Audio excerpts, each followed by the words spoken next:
बच्चों एक छोटा सा वीडियो और अपने जो है सब्सक्राइबर में से एक बच्चे ने रिक्वेस्ट किया था कि सर कलर ब्लाइंडनेस के ऊपर।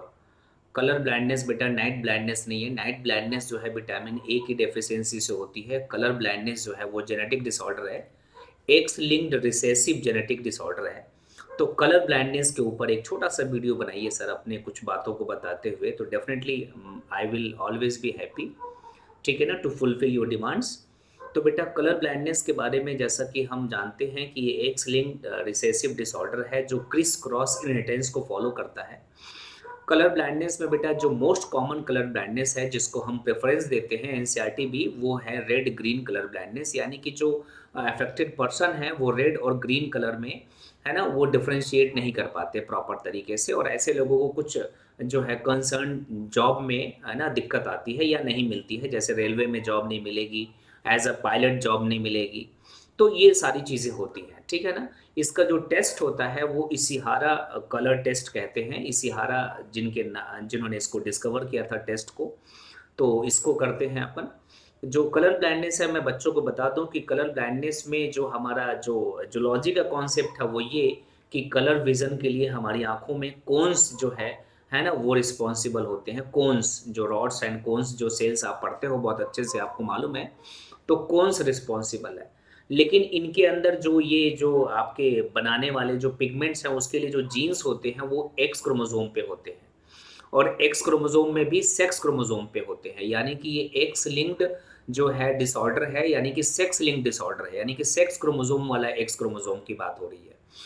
तो उसमें होता क्या है बेटा कि जो है ये एक्स क्रोमोसोम पे इसका जीन पाया जाता है जो कोन्स के जो कलर्स हैं उनको ये बनाने का काम करता है ना। हर एंजाइम हर प्रोटीन हमारे अल्टीमेटली जीन्स के द्वारा ही है ना निर्देशित किए जाते हैं, पॉइंट आउट किए जाते हैं। तो अब क्या होता है कि जो फीमेल है, फीमेल में चूंकि दो एक्स क्रोमोसोम होते हैं, तो इसीलिए अगर जो है किसी एक एक्स क्रोमोसोम पे प्रेजेंट जो जीन है ये जो कि कलर ब्लाइंडनेस के लिए जिम्मेदार है, अगर वो डिफेक्टिव हो जाए, मतलब डिफेक्टिव होने पे ही तो क्या होगी, कलर ब्लाइंडनेस होगी। और डिफेक्टिव नहीं रहेगा तो नॉर्मल कलर विजन होगा। तो अगर मान लो कि एक एक्स क्रोमोसोम पे प्रेजेंट जो जीन है वो डिफेक्टिव हो जाए, तो चूंकि फीमेल में दो एक्स क्रोमोसोम है यानी कि दोनों एक्स क्रोमोसोम पे वो जीन है, तो जो दूसरे एक्स क्रोमोसोम का जो जीन है वो अपना नॉर्मल काम करेगा और इसके डिफेक्ट को कंपनसेट कर देगा। और इसीलिए जो है ना, इसीलिए जो फीमेल होती है, अगर एक्स है ना सी एक्स अपन लिखते हैं, यानी कि अगर एक एक्स क्रोमोसोम पे कलर ब्लाइंड का जीन है और दूसरे एक्स जो है नॉर्मल है ना, उसका जो जीन है नॉर्मल है, तो फिर ऐसी फीमेल जो है वो नॉर्मल कलर विजन के लिए मतलब होती है, नॉर्मल कलर विजन वाली होती है, और कैरियर होती है, कैरियर इस जीन को कैरी करने वाली होती है।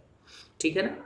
तो ये सारी बातें, और जबकि मेल में जो है एक्स और वाई यानी कि एक ही एक्स क्रोमोसोम होता है, इसीलिए अगर ये कलर विजन का जीन जो है डिफेक्टिव हो जाए तो फिर मेल जो है डेफिनेटली क्या हो जाता है, कलर ब्लाइंड हो जाता है। याद रखिएगा, वाई क्रोमोसोम पे कलर विजन का कोई जीन नहीं होता है। ठीक है ना। अब हम बात करते हैं बेटा कि जो कलर ब्लाइंडनेस है, ठीक है ना, तो उसमें चूंकि मैंने कहा एक्स लिंक्ड रिसेसिव है, यानी कि सेक्स लिंक्ड डिसऑर्डर है। तो यानी कि अगर एक्स सी एक्स हो गया तो ये फीमेल क्या होगी, कैरियर होगी बट नॉर्मल होगी। कैरियर बट नॉर्मल यानी कि उसको जो है कोई भी कलर ब्लाइंडनेस का डिफेक्ट नहीं आएगा, लेकिन ये जीन को कैरी कर रही है तो क्या क्या हो गई, कैरियर हो गई। जबकि एक्स सी यानी कि दोनों एक्स क्रोमोसोम पे अगर कलर ब्लाइंडनेस का जीन आ जाए तो ही ऐसी फीमेल क्या होगी, कलर ब्लाइंड होगी, अफेक्टेड होगी। ठीक है ना। और मेल में एक्स सी वाई अगर होता है तो ऐसा मेल कलर ब्लाइंड ही कहा जाएगा। ठीक है ना। कलर ब्लाइंडनेस को बेटा हम डाल्टोनिज्म भी कहते हैं, क्योंकि चार्ल्स डाल्टन के जो ब्रदर थे उनको ये बीमारी थी। कई लोगों को बीमारी होती है ऐसी कलर ब्लाइंडनेस की। हालांकि जो रेड ग्रीन कलर ब्लाइंडनेस है इसकी फ्रीक्वेंसी जो है, इसकी जो फ्रीक्वेंसी है वो मेल्स में 8% बताई गई है और फीमेल्स में 0.4% बताई गई है केवल। यानी कि फीमेल्स में इसकी फ्रीक्वेंसी बहुत ही कम होती है as compared to the mails.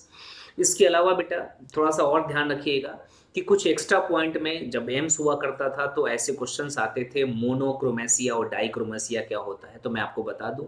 क्रोमेसिया का मतलब होता है कंप्लीट कलर ब्लाइंडनेस, यानी कि उस बंदे को, उस व्यक्ति को, है ना, कोई भी पिक्चर ब्लैक एंड व्हाइट ही दिखेगी, जैसे ब्लैक एंड व्हाइट टेलीविजन में आपको दिखता है।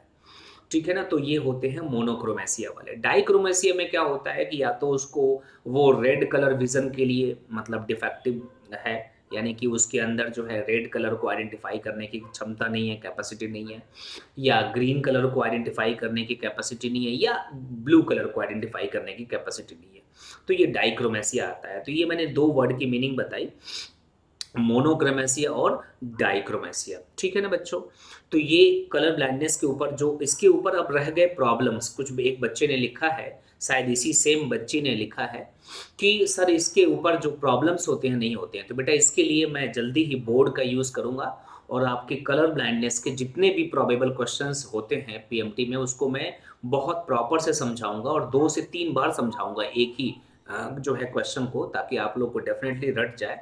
और सिर्फ कलर ब्लाइंडनेस को नहीं, बल्कि हीमोफीलिया को, जो कि एक्स लिंक्ड डिसऑर्डर होता है और वो भी क्रिस क्रॉस इनहेरिटेंस को फॉलो करता है, इसको भी मैं बताऊंगा। तो just wait for that video and be in touch with it.